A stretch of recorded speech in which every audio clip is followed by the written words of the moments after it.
గజం కేవలం 26,000 రూపాయలతో 165 గజాల భూమి కేవలం 52 లక్షలు మాత్రమే. సెన్సేషనల్ డైరెక్టర్స్ లో పూరి జగన్నాథ్ గారి మార్కే వేరు.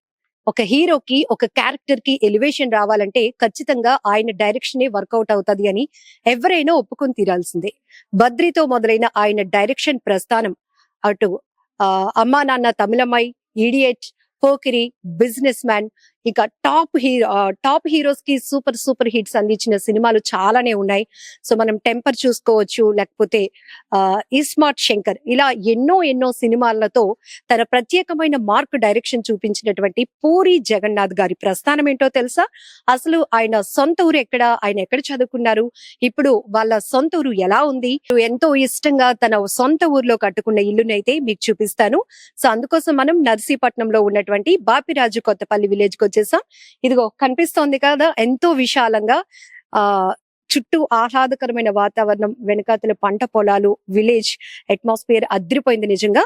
సో పూరి గారి గురించి, వాళ్ళ ఫ్యామిలీ గురించి మనకి తెలియలేని ఎన్నో విషయాలు పూరి జగన్నాథ్ గారి వాళ్ళ మదర్ తో మాట్లాడి తెలుసుకుందాం రండి.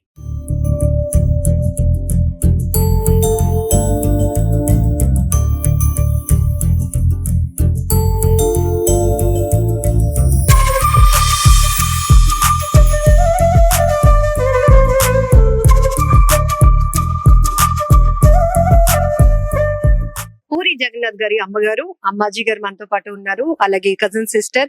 చిన్నప్పటి నుంచి పూరి గారి ఫ్యామిలీతో ఒక మంచి బాండింగ్ ఉన్నటువంటి, అంటే సాయి శంకర్ గారితో చిన్నప్పటి నుంచి చదువుకున్నటువంటి జగదీశ్వరి గారు కూడా మనతో పాటు ఉన్నారు. సో చాలా విషయాలు మనకు తెలియలేనివి అమ్మని అడిగి తెలుసుకుందాం. అమ్మ నమస్తే. నమస్తే జగదీశ్వరి గారు, ఎలా ఉన్నారు? ఎస్. సో చాలా మందికి ఇంట్రెస్ట్, ఎందుకంటే పూరి గారి డైరెక్షన్ అంటేనే ఒక కొత్త ఎలివేషన్, హీరో క్యారెక్టర్ గానీ ఎవ్రీథింగ్. సో అలాంటిది ఆయన సొంతూరు ఎలా ఉంది, వాళ్ళ ఇల్లు ఎలా ఉంది, ఇప్పటికీ అక్కడ ఎవరు ఉంటున్నారు, పూరి గారు వచ్చినప్పుడు ఎలా స్పెండ్ చేస్తారు, ఇలా చాలా విషయాలు తెలుసుకోవాలని అందరికి ఇంట్రెస్ట్ గా ఉంది. సో అన్ని షేర్ చేసుకుందామా? ఎస్. సో లోపలికి వెళ్దాం. చిన్నప్పటి నుంచి ఎంతో కష్టపడి పెంచింది ముగ్గురు కొడుకుల్ని. చక్కగా అన్ని చెప్తారమ్మా. ఒక తల్లికి అంతకు మించి ఏం కావాలి అంటే, ఉన్న ముగ్గురు కొడుకులు కూడా ఒక్కొక్కరు ఒక్కొక్క రంగంలో వాళ్ళ స్పెషల్, వాళ్ళ ప్రత్యేకత చాటుకుంటున్నారు. మా ఏమనిపిస్తోంది, ఎలా ఉన్నారు? ఒకరే ఉంటున్నారంట కదా ఇక్కడ? ఉంటారమ్మా, వాళ్ళంతా ఉన్నారు చుట్టూ ఉన్న వాళ్ళందరూ మన వాళ్ళే. అందరూ మనవాళ్ళే. కూర్చుంటాం, సాయంత్రం చేసి అందరూ వస్తారు మా దగ్గరికి. రండి, అలా కూర్చొని చాలా విషయాలు మేము తెలుసుకోవాలనుకుంటున్నాం మీ అబ్బాయి గురించి. రండమ్మా. కథలు రాస్తున్నారు అనుకునేవాళ్ళం కాదు, స్కూల్లో ఏదో వర్క్ అనుకునేవాడు. నాకు బాగోపోతే వంట నేర్చేసుకున్నాడు, వంట చేసేవాడు. నాకు ఒంటి నిండా బంగారం ఉండేది. ఒకటి అమ్మేసి చదివించేసి ఒక తయారైపోద్ది 3 రోజులు కానీ ఎవరన్నా వదిలేస్తే. అమ్మ సపోర్ట్ తోనే అప్పుడు ఇండస్ట్రీకి వెళ్ళారు, అమ్మ సపోర్ట్ తోనే పెళ్లి. సో ఫస్ట్ పూరి గారి గురించి చెప్పండి. చిన్నప్పటి నుంచి ఆయన ఇష్టాలు ఎలా ఉండేవి? ఇష్టాలు అంటే అమ్మా ఈ సినిమా మీదే ఇంట్రెస్ట్ అంతాను, కానీ చదివేకున్నాడు. ఎంతవరకు చదువుకున్నారు? బిఎస్సి అనకాపల్లిలో చదివాడు. అక్కడ ఇప్పుడు నర్సీపట్నంలో లేదు, ఆర్సీఎంలో చదివారు. బొడ్డుపల్లిలో జాయిన్ చేస్తాం పిల్లల్ని. ఆర్సీఎం స్కూల్లో 10th వరకు, ఇంటర్ నర్సీపట్నాన్ని 2 సంవత్సరాలు. తర్వాత డిగ్రీ అనకాపల్లి, అక్కడే బిఎస్ అయింది. అంటే ప్రతి పేరెంట్స్ కూడా నువ్వు బాగా చదువుకోవాలరా, బాగా చదువుకుంటేనే భవిష్యత్తు ఉంటదని చెప్తారు, కానీ పిల్లలు ఏదో ఒక ఇంట్రెస్ట్ లో ఉంటారు, అది కూడా మీరే గమనిస్తారు. సో మీరు ఎప్పుడు గుర్తించారు ఆయనకి మేము ఊకట్టి పడాలి? వాళ్ళ నాన్నగారు గాని నేను గాని అతనికి ఇంట్రెస్ట్, ఇదే ఇంట్రెస్ట్. బిఏ అయిన తర్వాత బిఏఎస్సీ అయిన తర్వాత ఏ అమ్మాయి చదవమని అలాగా నాన్నకుండేది. చదువుతావా అంటే అని ఊకట్టాడు. ఊకట్టి 2 రోజులు వెళ్ళాడు అతని దగ్గరికి, ఇక్కడ కైలాసపట్నం. వెళ్ళమ్మా నాకు ఇంట్రెస్ట్ లేదమ్మా, నాన్న వెళ్ళమన్నారని వెళ్తున్నాను, కానీ మరి నీకేమేమి ఇష్టం ఇంట్రెస్ట్ ఉందా, సినిమాలో ఇన్స్టిట్యూట్లో జాయిన్ అయిపోతాను ఇలాగని చెప్పాను. అతనికి ఇంట్రెస్ట్ లేని ఏదైనా చదువుతాడండి, వాళ్ళ ఇష్ట ప్రకారంగా చేయండి మీరే ఒప్పించారు అంటే. అయితే అలాగే చేయమని వాళ్ళ నాన్నగారికి ఉండేలాంటి పిచ్చా. అతను చిన్నప్పటి నుంచి డ్రామాలు వేయడం, హరిశ్చంద్రకి లోహిదాసుడి కింద వేసి దగ్గర నుంచి అతనికి ఉంది పాలేరు సినిమాలు ఇక్కడ ఊళ్ళో నాటకాలు అవుతాయి కదా, అప్పటి నుంచి ఉంది. అతని ఇంట్రెస్ట్ ఇతనికి వచ్చింది.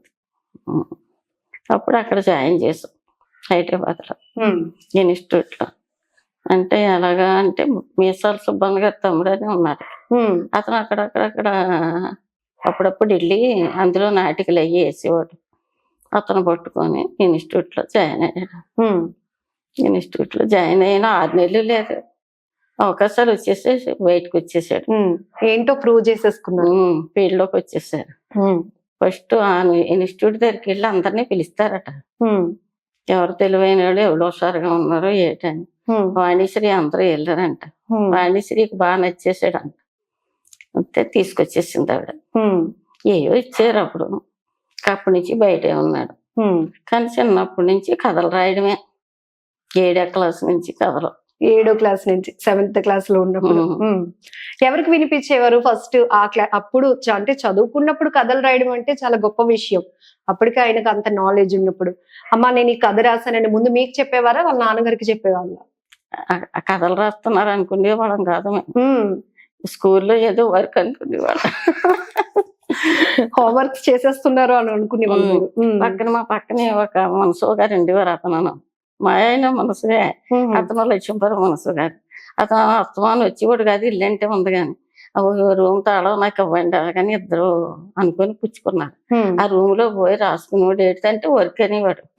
అప్పటి నుంచి కథలే అవన్నీ స్టోరీలు అన్ని రాసుకున్నాడు. స్కూల్లో వాన చదివేవాడు.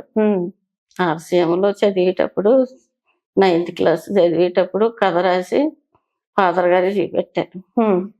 చూపెడితే చాలా బాగా రాసావు, ఎంత చిన్నవాడు అయినాను, మరి ఇది నాటికి వేయగలవా రేపు యూనివర్సిటీకి అని అడిగారు. వేస్తానంటాను. వేసాడు. అతను మెచ్చుకున్నారు. అతనికి అదే ఇంట్రెస్ట్. ఇంట్రెస్ట్ ప్రకారం మేము వదిలేసాం. ఇంకా ఇంట్రెస్ట్ లేకపోతే చేయలేరు కదమ్మా. ఏ వంటలు అంటే ఇష్టం మీ చేతితో ఎక్కువ? అమ్మ ఇది చేసి పెట్టు అని ఏం అడుగుతా ఉంటారు? కాయగూరలో ఎక్కువ. మాంసం, చేప అంటే ఇష్టం ఉంటుంది. నువ్వుల పొడి, పచ్చళ్ళు, కొబ్బరికాయ పచ్చళ్ళు, అన్ని కూరలు. వంట కూడా చేసేసేవాడమ్మా. నాకు బాగోపోతే వంట నేర్చేసుకున్నాడు. వంట చేసేవాడు. వంట చేసి పెట్టేవాడు 2 పిల్లలకి నాకును. గొప్ప విషయం. మేము అక్కడ ఉండేవాళ్ళమే. వాళ్ళ నాన్నగారు ఇక్కడ వ్యవసాయం చేసి వారానికి ఒకసారి వచ్చేవారు. అతను వంట కూడా వచ్చు. అంటే మీకు లేని లోటు కూడా. ఇన్స్టిట్యూట్ నుంచి బయటకు వచ్చి రూమ్ తీసుకున్నారు కదమ్మా, వంట చేసుకునే తినేవాడు. ఎన్ని సంవత్సరాలమ్మా? 12 సంవత్సరాలు కష్టపడ్డాడు నా కొడుకు.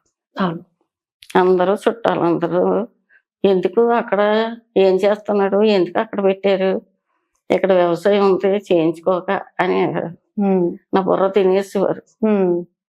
అంటే నేను అనేదాన్ని, ఎందుకమ్మా నువ్వు అందరూ తల మాట్లాడుతున్నారు అంటే, వాళ్ళు ఎందుకమ్మా బాగుంటే బాగున్నారు అని ఎడుతారు, లేకపోతే లేదు.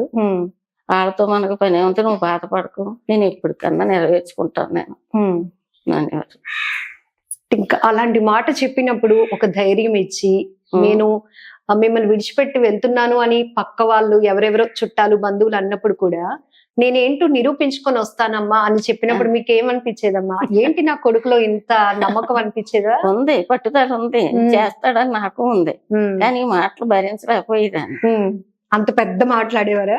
అనేవారు, తీసి తెచ్చేసుకోక ఎందుకు అందరంట అని. ఆ మాటలు భరించలేక వాళ్ళకి ఇంకా ఇళ్ళకే వెళ్ళడం అనేసాను. ఇలాగే ఏడుస్తున్నారు. ఈ తర్వాత కాదమ్మా నాకు పేరు ఏమన్నా వస్తుంది అనుకో, అప్పుడు మా వాడే, మా మేనల్లుడు, మా అన్న కొడుకు, మా తమ్ముడు కొడుకు, మా చెల్లి కొడుకు అని చెప్తారా వాడే, నీకెందుకు అవన్నీ పట్టించుకోకు అని నన్ను ఓదార్చేవాడు. అందరూ అంటున్న మాటలకి మీకు బాధ 12 సంవత్సరాలు అంటే తక్కువ ఏంటి, ఎందుకు అందరంటే అక్కడ కూర్చోబెట్టారు, వ్యవసాయం ఉంది కదా బోల్డ్ వ్యవసాయం చేయించుకోవాలా, లేకపోతే అందరంటే ఏదన్నా అనేవారు మా తాలూకు వాళ్ళు అందరూ. బాధపడితే నన్ను ఆదర్చేవాడు. అప్పుడప్పుడు వెళ్ళేదాన్ని చూడటానికి. వంట చేసుకుని తినేవాడు కదా పెళ్ళాకముందు, వెళ్ళేదాన్ని. మీకు బాగులు లేనప్పుడు ఆయనే వంట చేసేవారు అని చెప్తున్నారు. ఏమైంది, మీకు హెల్త్ ఏమైనా ఇష్యూ ఉన్నప్పుడు మీకు సహాయంగా ఉండే వల్ల మీ అబ్బాయి? ఎలాగమ్మా? మీకు బాగోలేనప్పుడు కూడా వంట ఆ, చేసి ఇద్దరు చేసి పిల్లలు పెట్టేవారు. పెట్టేవారు అని అన్నారు. పెట్టేవారు. ఉమ్, నీకు బాగాలేదమ్మా అనేవాడు. బాగాలేదు, నీరసం ఉంది ఎలా అని అంటే నేను చేస్తానులే, ఉప్మా చేసేస్తానులే అమ్మ. ఉమ్, ఉప్మా అంటే ఉప్మా మీరిద్దరే తినండి, మాకు ఉప్మా వద్దనేవాడు ఎమ్మెల్యే ఉమాశంకర్ గారు. ఉమాశంకర్. ఉప్మా వద్దనేవారా? అయితే అమ్మకు బాగాలేనప్పుడు కూడాను ఉమ్, తింటే తిని పోతే పోరా అనేవాడు. ఉమ్, తినేవాడు చచ్చినట్టును. ఉమ్, అలాగే ఇద్దరు అన్నదమ్ములు అనుకునేవారు. కానీ తమ్ముళ్ళు అన్న పెద్ద ప్రేమ అమ్మ. అవును.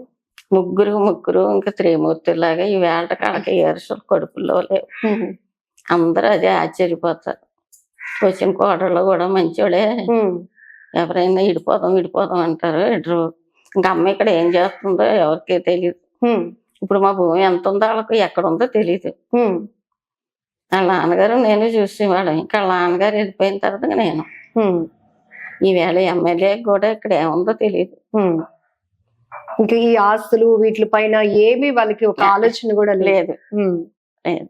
వాళ్ళు అనుకున్నది ఈవిడికి, ఇతనికేమో రాజకీయం ఇంట్రెస్ట్, ఉమ్, అతనికి సినిమా ఇంట్రెస్ట్. ఉమ్, మా చిన్నబాబు చదువుతాననేవాడు పాపం. అప్పుడు ఆ రోజుల్లో మాకు పెద్ద విపరీతమైన గొడవలమ్మా. కత్తులు కర్రలు పట్టుకొని ఉమ్. మేము వంట చేసుకున్నది తింటామో తినలేమో అనుకున్నట్టు ఎందుకమ్మా? ఉండేవాడు. ఎందుకు? మా అత్తవారికి మాకు ఆస్తి ఇవ్వలేదు, ఇది మా అమ్మగారిది. ఓకే. ఆహా. మా అత్తవారికి పెద్ద ఆస్తి. ఉహుం. అది ఇవ్వనని మా బావ కొడుకు, మా బావ, ఉమ్, మా మామగారు ఉంటే బాబు నోరు చచ్చిపోయారు, మా అత్తగారు చచ్చిపోయారు. ఇక్కడ ఉంది కదా ఆస్తి, ఇది మొత్తంగా నాకే అనేవాడు. అప్పుడు మీకు ఆస్తి ఇవ్వలేని పరిస్థితి, ఇప్పుడు మీ ఆస్తులు ఎంత ఉన్నాయో మీకు అసలు లెక్కలేని పరిస్థితి. తెలియదు. అలా మీ అబ్బాయిలు మారారు. ఉమ్, వాళ్ళకి ఏటో ఆస్తి మీద ఉండదు. ఉమ్, మరి వాళ్ళకి ఇంట్రెస్ట్ ఉంటే వాళ్ళే. ఉమ్, చిన్నతను మాత్రం చదువుకుంటాననేవాడు. చదివించలేకపోయాము. ఉమ్, వాడు 7th first class, 10th first class, ఉమ్. మరి డిప్లొమా ఫస్ట్ ఈ క్లాస్. ఎమ్మెల్యే గారు ఏం చదివారు? ఈ అబ్బాయి డిప్లొమా చదివి మళ్ళీ డిగ్రీ చేసాడు. ఉమ్, ఈ అబ్బాయి ఉత్తరామేరీలో చదివాడమ్మా, మద్రాసు అవతల. ఉహుం, అక్కడ సీట్ వచ్చింది, ఇంకెక్కడ సీట్ వస్తే అక్కడే ఉమ్, తెచ్చామని దాన్ని. నాకు ఒంటి నిండా బంగారం ఉండేది. ఉమ్. ఒకటి అమ్మేసి చదివించాలి. వాళ్ళకి చదివించేసాం. సూపర్ అమ్మ, సూపర్. ఉమ్, వాళ్ళ నాన్నగారు ఇక్కడ గొడవలతో ఉండేవారు. ఉమ్, నేనే అక్కడ పొడ్డు పిల్ల ఉండి ఉమ్, మన పక్కనే బ్యాంకులో కుర్రోడు ఉండేవాడు, పైడిపాల కన్నగారు అబ్బాయి. ఉహుం, అతను సహాయం చేసేవాడు. అతనికి ఈ వస్తువు ఇచ్చేదాన్ని. అవి పెట్టి ఉత్తరం రాశారమ్మ. అప్పుడు ఉత్తరాలే ఇవి సెల్ అయ్యలేవు. అవును, అవును. ఉత్తరం రాశారు, నేను పంపిన డబ్బులు చాలలేదని. మరి ఏం చేస్తారు, ఇది పెట్టి తింటే పాపం తెచ్చి ఇచ్చేవాడు బ్యాంకులో పెట్టి. ఉమ్, అలాగే బంగారం అంతా అమ్మాను వాళ్ళ కోసమే. మళ్ళీ మా పెద్ద అబ్బాయి ట్రైన్లోకి వచ్చాక అమ్మ ఎంత బంగారం అమ్మింది, 1 kg ఉంటుంది బంగారం మా అమ్మకి పెట్టేసింది. అమ్మకి ఏం కావాలంటే అది వచ్చినప్పుడల్లా కొని బాడీతో చెప్పాడు. సూపర్ కదా. ఉమ్. ఆవిడే కొనిది. అతనికి ఎంత గుర్తుంది అసలు, మా అమ్మ మమ్మల్ని ఎలా చదివించడానికి అంత ఒంటి మీద బంగారం ఇచ్చింది, ఇప్పుడు బంగారంలా మా అమ్మని చూసుకోవాలని వాళ్ళ వైఫ్ కి చెప్పడం అనేది ఏమా? ఆవిడే కొన్నది. మళ్ళీ నాకెందుకమ్మా కొనకమ్మా అని కొని వెళ్ళి మా మనవరాలు ఉంది కదా, మనవరాలకి ఇచ్చేసాను. ఎప్పుడు వస్తుంటారు ఊరు? అసలు ఇప్పుడు మీరు చెప్పినట్టు ఎక్కడ భూములు ఉన్నాయో తెలియదు, ఏమి తెలియలేని పరిస్థితి. ఎక్కడ అంటే ఇక్కడికి ఎప్పుడు ఫోన్ వస్తుంటారు? చేస్తాడు కానమ్మా అప్పుడప్పుడు, కానీ రావడం తక్కువ. ఆ ఎమ్మెల్యేకి దెబ్బ తగిలితే వచ్చాడు. యాక్సిడెంట్ అయింది కదా, అప్పుడు వచ్చాడు చూడటానికి. తర్వాత మళ్ళీ పూజ 3 పిల్లలు చెయ్యాలా బాగలేదని మా వీళ్ళకి నమ్మకమైన సిద్ధాంతం ఎవరంటే హైదరాబాద్ లో ఉన్నారు. అతను ఏం చెప్తే అదే చేస్తాడు. రాజమండ్రి నుంచి పంతుళ్ళు వచ్చి 3 రోజులు చేశారు. అప్పుడు వచ్చాడు. మరి పూరి గారికి ఇంట్రెస్ట్ లేదా రాజకీయాలంటే? వాళ్ళ నాన్నగారు కూడా చాలా చేశారు కదా, మునసబుగా చేశారు. ఎప్పుడైనా అడిగారా? ఇంకేంటి ఉంటది, 7th క్లాస్ నుంచి హోంవర్క్ అని చెప్పేసి సినిమా రైటింగ్ రాసుకుంటే ఖాళీ ఉంటే రాసుకోవడమే, ఎక్కువ మాట్లాడడం. ఒక తయారైపోద్ది 3 రోజులు కానీ ఎవరన్నా వదిలేస్తే. 3 రోజుల్లో ఒక స్టోరీ అయిపోతుంది. ఎవరన్నా అడిగితే ఇదే నా ఆస్తి అనేవాడు. కథలు, ఆ కథలన్నీ తీయాలా నేను, అదే నా ఆస్తి. అలాగే ఫస్ట్ తీసిన సినిమానే హిట్ అయిపోయింది, బద్రీ సినిమా. అప్పుడు ఏమనిపించిందమ్మా అంటే, నా కొడుకు ఇలా హైదరాబాద్ వెళ్ళారు, సినిమా ఇండస్ట్రీకి ఇంతలాగా నిలదొక్కుంటారు అని అనుకున్నారా లేదా అప్పటికి అలా ఏమనిపించింది? ఏమనిపించేదంటే ఇప్పుడు ఇంక ప్రజల మాటలు వదిలేసాను నేను. వచ్చి వెళ్ళాను. అప్పటికి పిల్లలు పుట్టారు. మా బాబుకి పెళ్లి చేసేసుకున్నాడు. చేసుకుంటానమ్మా అన్నాడు. మరి చేసుకునే పరిస్థితిలో లేవు. ఇక్కడ కత్తులు కర్రలు పట్టుకొని తిరుగుతున్నారు. నీ పని నువ్వు చేసేసుకో, పర్లేదు, మనకి ఎవడ ఆస్తి వద్దు అంటే చేసేసుకున్నాడు. చేసుకుని నాకు మళ్ళీ ఫోన్ చేశాడు. వాళ్ళ నాన్నగారు కొంచెం బాధపడ్డారు. నా సపోర్ట్ ఉందని తెలియదు. ఓ అమ్మ సపోర్ట్ తోనే అప్పుడు ఇండస్ట్రీకి వెళ్ళారు. అమ్మ సపోర్ట్ తోనే పెళ్లి. అమ్మ కొడుకు పెళ్లి అయిపోయింది. పెళ్లి అయిపోతే మళ్ళీ పెళ్లి చేసుకున్న తర్వాత అంటే మీకు తెలియలేనట్టు యాక్ట్ చేశారా అప్పుడు నాన్నగారికి తెలియకుండా? ఇక్కడ మా ఊర్లో మరి ఊరుకోరు కదమ్మా ప్రజలు. మళ్ళీ ఇక్కడ తీసుకొచ్చి పెద్ద ఫంక్షన్ పెట్టుకుని వ్రతం, సత్యనారాయణ వ్రతం చేయించి ఫంక్షన్ పెట్టుకున్నాం. ఆ అమ్మాయి కూడా మంచిదేలమ్మ. కోడళ్ళ ముగ్గురు మంచోడే. వాళ్ళ కట్నాలు అయ్యి లేవు. వాళ్ళకి ఇష్టమైన పెళ్లిళ్ళు చేసుకున్నారు. చిన్నబాబుకి అలాగే చేసాం. మధ్య ఆవిడ ఎమ్మెల్యే గారికి మాత్రం ఇందలాంటి పిల్లని చేసాం. నందూరు ఎమ్మెల్యే గారు అంతా స్పెషల్ లాగా ఉంది. ఎమ్మెల్యే గారిని బాగా చదివించడానికి మీ బంగారం ఇవ్వడం అంతా. ఈయన డైరెక్షన్ చేయడానికి, కథలు రాసుకోవడానికి కొంచెం ప్రైవసీగా ఒక మంచి ఊర్లు వెళ్ళి అక్కడ కథలు రాయడానికి ఇష్టపడుతూ ఉంటారు కదా, ఎందుకు అలాగా? అంటే పూరి గారు ఒక కథ రాయాలి అంటే ఏదైనా అవుట్ ఆఫ్ స్టేషన్స్ కి వెళ్ళి రాయడం, ఎప్పుడైనా మీ హెల్ప్ అడిగేవారా? డబ్బులు పంపించమని గానీ అట్లా? ఎలాగమ్మా? ఇప్పుడు ఇది ఏదైనా ఒక సినిమాకి కథలు రాయాలి అంటే కొంత ప్రైవసీగా, అంటే మంచి ప్లేస్ లొకేషన్స్ ఎంచుకుని వెళ్ళటం, ఎందుకు అలా అలవాటు అయిందా? ఎందుకో మరి అతనికి పుట్టిన దగ్గర నుంచి చిన్నప్పటి నుంచి అదే అలవాటు. మంచి ప్రదేశాలు చూడడం అంటే ఎందుకు అలా చూస్తుంటే చూసి చింతపల్లి అది సైడ్ వెళ్ళేవారు. మన ఏజెన్సీలో లొకేషన్ చూడటం, రావడం, చేయడం చేసేవారు. ఆ హైదరాబాద్ లో ఇన్స్టిట్యూట్ లో కూడా ఎన్నాడో లేడమ్మా. అప్పుడు 25,000, ఈ ఏళ్ళ 25 లక్షలే ట్రైనింగ్. 25,000 చెరువు 25,000 కట్టి వస్తువు అమ్మేసి నేను ఇద్దరికి కట్టాం. వాళ్ళ నాన్నగారి సాయి గారికి ఒక 25,000 కట్టారు. ఇట్లా ఎవరెవరికి కట్టారు? ఏంటమ్మా? 2 వైపులు కట్టారు. అబ్బాయికి ఉత్తరేమిరంట మద్రాస్ ఎమ్మెల్యే గారి అక్కడ కదా వచ్చింది, తమిళనాడులో వచ్చింది. ఇద్దరికి 25,000 పాసుల పేరు ఉండేది. నాకు పెద్ద వస్తువులండి. అది అమ్మేసి ఇద్దరికి కట్టి ఇద్దరికి 5,000 చేతిలో పెట్టి పంపించేసాం. వాళ్ళ ఇష్ట ప్రకారం వదిలేద్దాం అని ఇద్దరం అనేసుకున్నాం. చిన్నతనం వచ్చేసరికి ఇంకా పెరిగిపోయాయి మా గొడవలు. ఈ అబ్బాయి కూడా బాగానే చదివాడు. కోడూరులో డిప్లొమా ఇచ్చి first class, 7th first class అన్ని బాగానే ఉన్నాయి. నేను ఇంజనీర్ చదువుతానమ్మా, నాకు ఈ బిజినెస్ వద్దనేవాడు.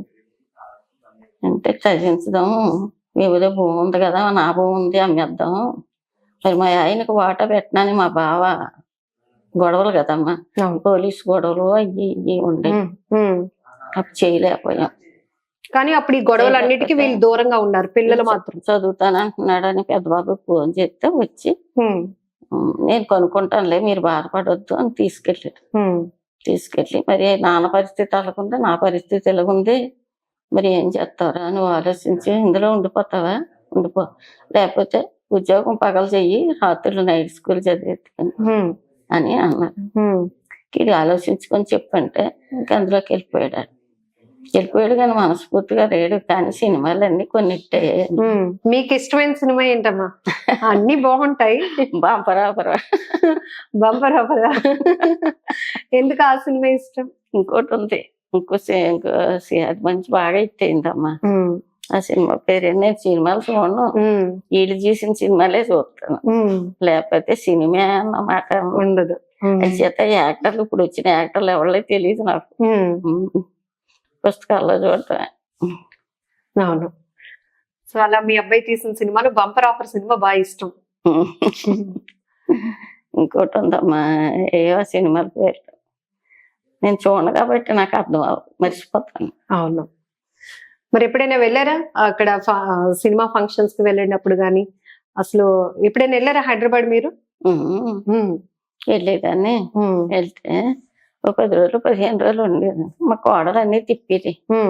అది చూడండి ఇది చూడండి అని మరి పల్లెటూరులో ఉంటాం కదా చూపించేది. చూపించి ఒకసారి షూటింగ్ కి తీసుకెళ్ళమన్నాడు బాబు.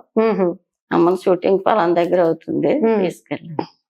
అమ్మో ఆ షూటింగ్ చూస్తే నాకు ఏడుపు వచ్చింది. చేసిందే 10 సార్లు చేసుకుంటా, చేసిందే 10 సార్లు చేసుకుంటా ఉండేవారు. అంటే బాబాయ్ ఈ షూటింగ్ కోదాను ఈ ప్రజలు ఏదో 10 రూపాయలు టిక్కడ తీసుకొని బాలేదురా అనేస్తారు, ఇంత కష్టపడి చేస్తారు. అదే చెప్తాను నేను. వాళ్ళ కష్టాలు భగవంతుడికి తెలుసును, అంత కష్టపడితే ఎత్తారు. లేదు బాగోలేదు అని ఒకడంటే అందరూ కాకిలాగా ఆడడమే అని అనుకుంటాను.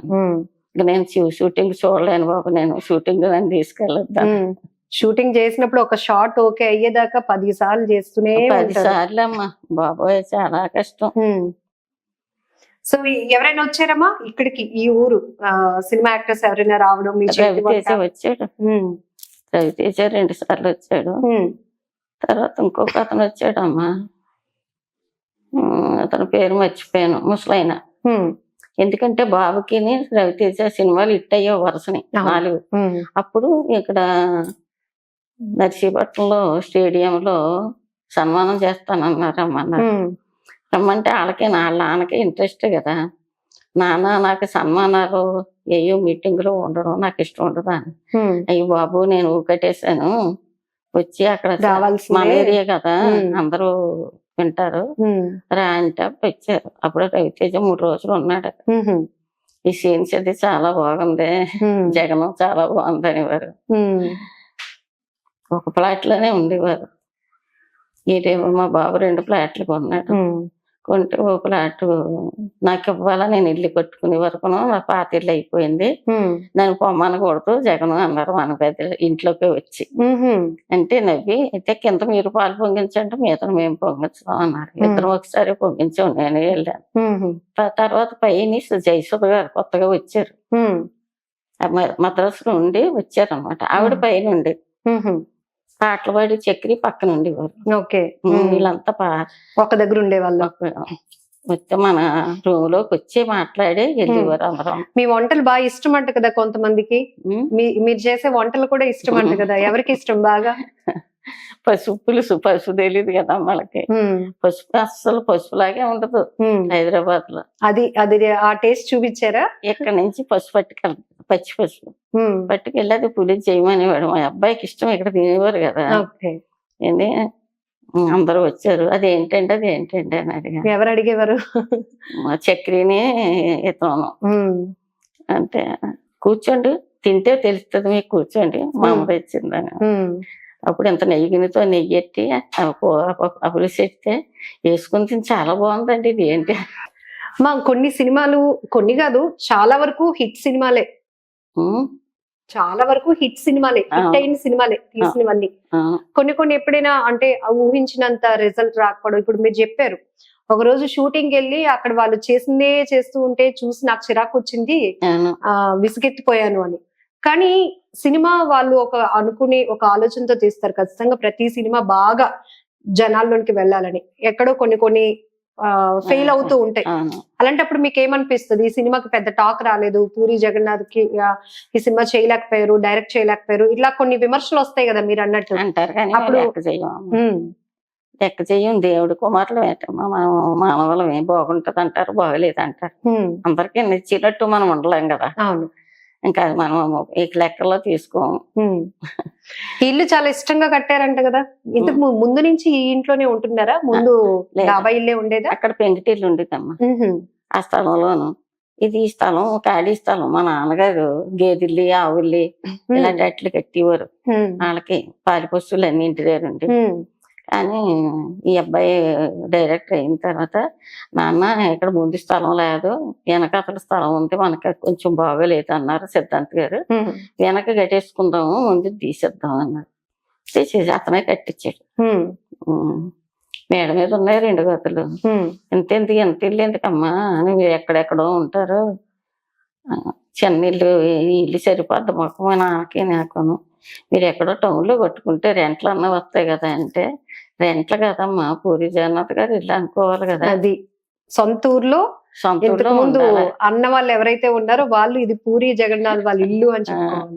మేము వచ్చినప్పుడు ఎక్కడ ఉంటాం, ముగ్గురు అన్నదమ్ములు వస్తేనే పండక్కి పబ్బానికి అయితే కట్టేపోవన్న. మరి అలాగే వస్తారు ఊళ్ళో ఎవరికై ఏది సౌకర్యమైనా దేనికైనా వచ్చి ఈ ఫోటోలన్నీ తీసుకొని మీదకి వెళ్ళారు, కిందకి అది తీసుకుంటారు. అదో సరదా పూరి జగన్నాథ్ అంటే.